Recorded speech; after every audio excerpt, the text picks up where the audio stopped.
Yo, what is up, guys? Today it is the day before Chapter 4 Season 2.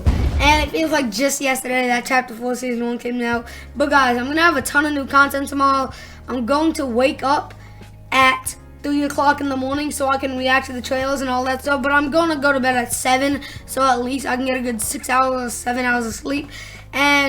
But since today is the last day to play Fortnite Chapter 4 Season 1, guys, we are going to be talking about whether I thought it was good or not.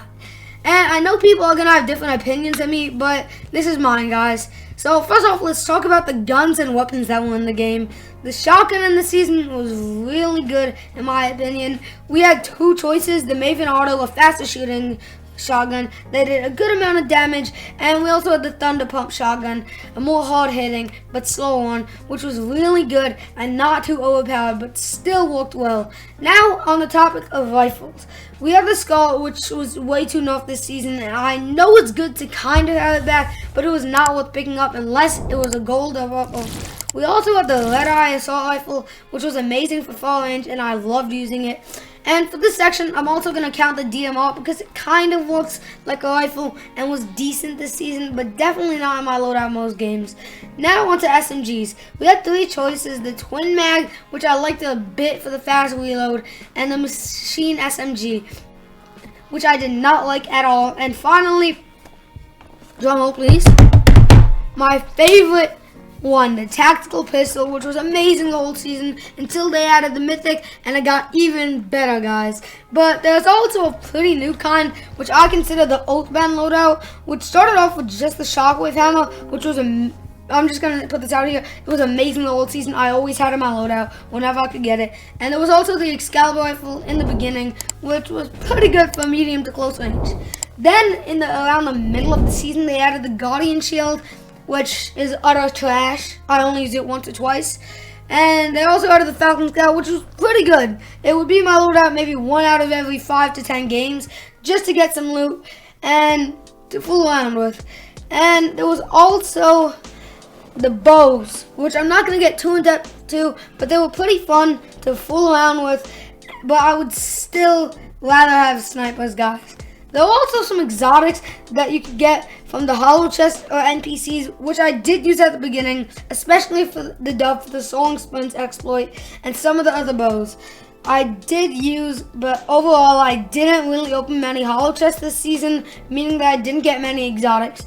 Now that we've covered guns, let's talk about heals, guys. Heals is a big part because that's how you stay alive mostly, because if you get shot a couple times, you're not just going to go around with that health. So for heals, there was a lot of new stuff like Slap Juice, Slap Berries, but that was just in the beginning of the season, along with the old meds like minis, big pot shields, chug splashes, bandages, med mist, and med kits, which to be honest, I would have been happy with just that either way, without all the new slap items that were amazing, by the way. I love to use Slap Juice because you could just go as fast as you want for 20 seconds, and you could use it while you were walking, which matches what it does perfectly.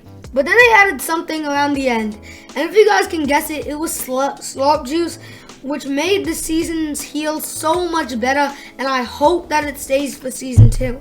But now that I've talked about actual items, let's talk about the enjoyability and how much fun it was, guys. In this season, there wasn't many sweats that I found. There were like a couple I won in every 10 to 20 matches. Not too many, as you guys can see from my videos. I never really died to a sweat in any of my videos. But not too many to make me mad or rage quit or anything. And those are also a ton of fun exploits that made it fun, like the Shield Keg, motorbike glitch, or the Soaring Sprints dub trick, or even the Hammer and Balloon trick.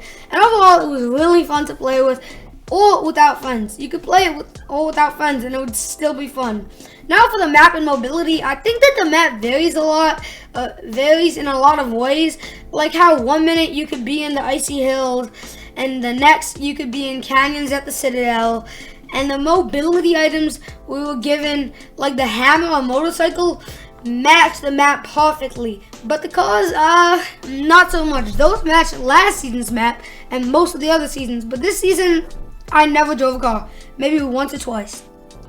Something that I mentioned in my what I want in Fortnite Chapter 4 video, when Chapter 3 was still going on, was mythics and bosses. And I think that Fortnite definitely delivered. We had one boss, but he was very fun to kill. I even said this in the beginning of the season and in the middle and now still in the end. He's very fun to kill. He has a ton of different strats. He can kind of break through walls. He can open doors. He can mantle, which makes him hard to kill, but he didn't have too much health and he didn't have the best aim. But he also wasn't too easy, and he dropped amazing loot, so it was worth killing him. He dropped some meds, and then he dropped 2 mythics, the mythic hammer and a mythic Excalibur rifle. And we also had the Deku Smash and Kamehameha mythic, and those were pretty good mythics. So again, Fortnite did amazing with the mythics and that sort of stuff, like bosses and mythics and stuff. But let's talk about updates before we get into our final subjects. Throughout the season, there was a ton of good updates, but there was slim to no map changes throughout the whole season, which, to be honest, at the end of the season, the map got semi-repetitive. You would always be going to the same places. There was no changes whatsoever.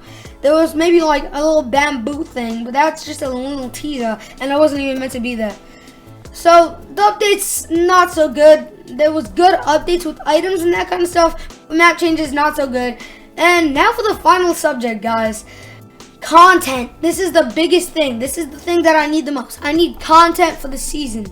And I think that this season there was a lot of fun challenges I could do, like ageless weapons only, or drones, or only augments, or only whatever hundreds there are. It also had a ton of fun items, which made it easy to make montages, even though, I'm sorry for this, guys, I didn't make many this season. But for the 4 or 5 montages that I did make, they were a ton of fun to edit, a ton of fun to record, and overall the content this season was amazing. Unlike Chapter 3 Season 4, where I was getting kind of bored of the game and it would only really be fun with friends on. That's why I made a lot less content of full videos then, but I was making montages, which was still good. Got me into that habit of making full videos. But now I'm going to give you guys my final rating for Chapter 4 Season 1. The great start to Chapter 4. I'm just going to say that. But my final rating for this season, I give it 9 out of 10. Which, that's a very, very good. Being one of my favorite seasons yet, guys. And I'm just going to give you guys, I didn't put it on any videos or anything, but I gave last season a 5 out of 10. Then this was a 9 out of 10. One season can change everything in the game, guys. So now that you've been through what I think of this chapter so far, make sure to like, subscribe, hit that notification bell. I'll see you guys in my next video, and hopefully it'll be in Chapter 4.